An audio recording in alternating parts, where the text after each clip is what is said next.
Appreciation बहुत important है।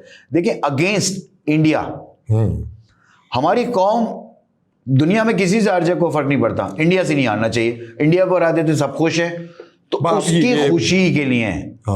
देखें अगर उस लड़के ने अपना इतना स्ट्रॉन्ग कैरेक्टर शो किया है जी, टीम ने स्ट्रॉन्ग कैरेक्टर और वन साइडेड मैच जीता है सर, 340 ऑड रन किए और 347 जी 150 में आउट कर दिया जी। और जो अली रजा ने बॉलिंग की आउटस्टैंडिंग, 190 रन से जीते और हम इतने बड़े मार्जिन और पहला मैच हारने के बाद।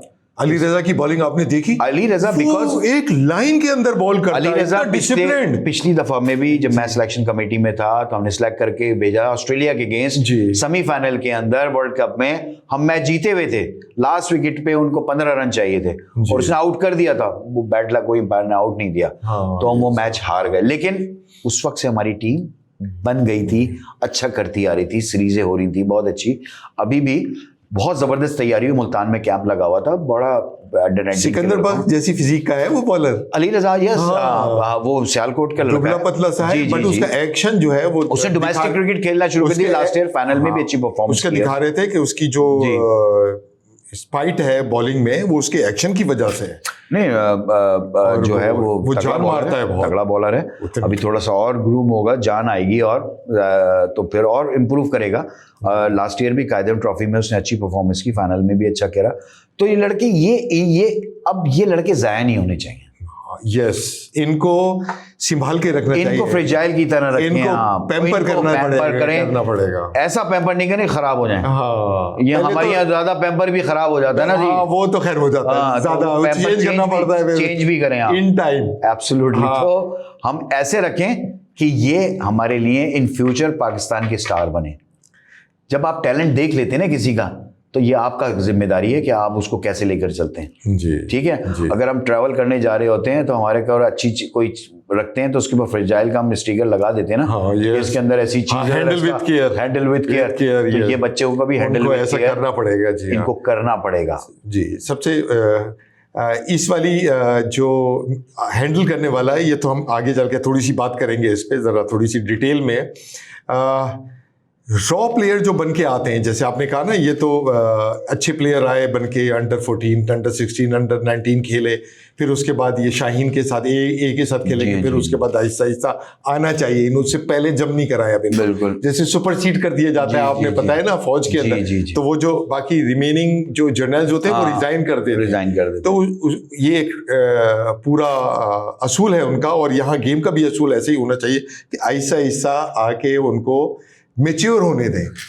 और एक इसमें मिसाल रॉ प्लेयर की है जो शाहीन आफरीदी है।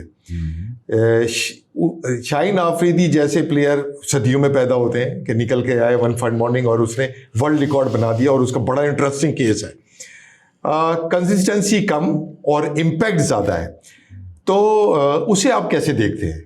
उसका आपके बारे में शाहीन आफरीदी क्या पाथवे का प्लेयर है जी। वो अंडर 15, अंडर 17, अंडर 19 पाकिस्तान के लिए खेला, उसके बाद वो इम्पैक्ट प्लेयर बना। देखिए दो चीज़ें होती हैं क्रिकेट के अंदर, जो है बैट्समैन है, विकेट कीपर है, स्पिनर है और फास्ट बॉलर है। ठीक है, फास्ट बॉलर को आप जल्दी ला सकते हैं, हाँ, उसकी एज कम होती है इसलिए यंग एज में जी बिल्कुल, लेकिन स्पिनर और बैट्समैन जब तक वो मैच्योर ना हो उसको मत लाओ, क्योंकि वो फिर खराब हो जाता है। उसकी 4 इनिंगें खराब हुई, आपने उसको बाहर कर दिया। स्पिनर तो जब तक वो अपने अंदर वैरायटी ऐड ऑन नहीं करता रहता, वो मर जाएगा। नाम लिए थे, अब सईद अजमल जब आया पक्का हो के आया, हाँ यस, 32 साल की उम्र में खेला लंबा, परफॉर्म किया उसने। जुल्फिकार बाबर आया, लेट आया, अच्छा किया। रहमान आया, नौमान को देखें, साजिद आया, इसने ये पक्के होके आए, इन्होंने डोमेस्टिक क्रिकेट में मंज गए थे, इतने आउट करना पता है इनको, आउट कैसे करना है तो वो दूसरी टीम को पकड़ लेते हैं। अभी आसिफ आफरीदी आया, 40 साल में आपने खिलाया उसको, हाँ, लेकिन उसने इम्पैक्ट शो किया मैच के अंदर कि कैसे बॉलिंग करते हैं, कैसे होते हैं, हाँ, 5 आउट करके किया, डिफरेंट चीज है, लेकिन उसने स्किल अपनी दिखाई कि कैसे आउट करते हैं। तो ये बहुत ही इंपॉर्टेंट होता है सर, आप बैट्समैन को जल्दी ना लाएं, उसको पक्का होने दें। हम बहुत जल्दी कर देते हैं कि हम जो है एक इनिंग की वजह से ठक करके पाकिस्तान टीम में ले आते हैं, और वहां पर वो जो फ्लॉप होता है तो बिल्कुल उसको डिस्कार्ड कर देते हैं। तो ये पक्का करके उसको लाएं, विकेट कीपर और फास्ट बॉलर को आप जल्दी खिला दें, कोई इशू नहीं है। स्पिनर और बैट्समैन इनके ऊपर टाइम दें, इनको पक्का होने दें, इनको क्रिकेट समझने दें, फिर देखें आपको ना मिले प्लेयर। मैंने आपके नाम लिए, जी बिल्कुल, बैट्समैनों के नाम बताऊं आपको मैं कि जो पक्के होके आए, स्टार बने पाकिस्तान के लिए और परफॉर्म किया, पाकिस्तान को मैचेस जिताए। लेकिन अगर आप जल्दी खिलाएंगे बैट्समैनों को वेस्ट हो जाएंगे। वो भी मैंने नाम बताया आपको, कितने प्लेयर जिन जो जल्दी खेले लेकिन उनका इम्पैक्ट ऐसा नहीं आया और वो मैच विनर नहीं बन पाए। एक आपने अभी जिक्र किया था बीच में पीएसएल की परफॉर्मेंस देख के और वो कर देते हैं, आईपीएल की परफॉर्मेंस देख के भी ऐसे प्लेयर ऊपर चले जाते हैं, उनको ऐसे नहीं आते। डोमेस्टिक उनकी जो है ना, वो जो 4 डे क्रिकेट है, जो उनकी डोमेस्टिक क्रिकेट है, वहां से प्लेयर ज्यादा पिक होता है रादर के वो आईपीएल से सिलेक्ट हो। हमारी पीएसएल में हो रहा है, हमारी पीएसएल में टेस्ट मैच खिला रहे हैं, ओडीआईज खिला रहे हैं, गलत है। तो उसमें ऐसा नहीं है कि उनका जो डोमेस्टिक के जो प्लेयर्स हैं उनका इंसेंटिव जाया हो जाता है इनको देख के। बिल्कुल, मतलब वो परफॉर्म कर रहा है उसके अंदर डोमेस्टिक में, आईपीएल में उसको चांस नहीं मिला। मैं बहुत से ऐसे प्लेयरों के नाम, अच्छी बात नहीं होती जी, क्योंकि देखें ओनर बेस्ड क्रिकेट हो जाती है।